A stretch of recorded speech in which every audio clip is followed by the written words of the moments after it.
পাওনা টাকা চাওয়াকে কেন্দ্র করে মুদি দোকানিকে হত্যার অভিযোগ।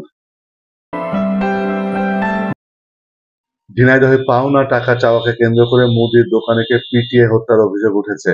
সকাল 10:30টার দিকে সাগান্না ইউনিয়নের বাদপুকুর আব্দুর রবের চাতালে এই ঘটনা ঘটে। মৃত মোহাম্মদ বাদপুকুর গ্রামের কেনু মিয়ার ছেলে। তিনি গ্রামে মুদি ব্যবসা করতেন। স্থানীয়রা জানায়, মোহাম্মদের মুদির দোকানে আসগর আলীর ছেলে আসাদুল বাকিতে মুদি মালামাল ক্রয় করে। দীর্ঘদিন পাওনা টাকা না দিয়ে ঘোরাতে থাকে। টাকা চাইলে আজকাল করতে ঘোরাতে থাকে। সকালে মোহাম্মদ ত্রিমোহনী বাজারে যাওয়ার সময় আসাদুলের কাছে পাওনা টাকা চাইলে সে ক্ষিপ্ত হয়ে মোহাম্মদের উপর চড়াও হয়।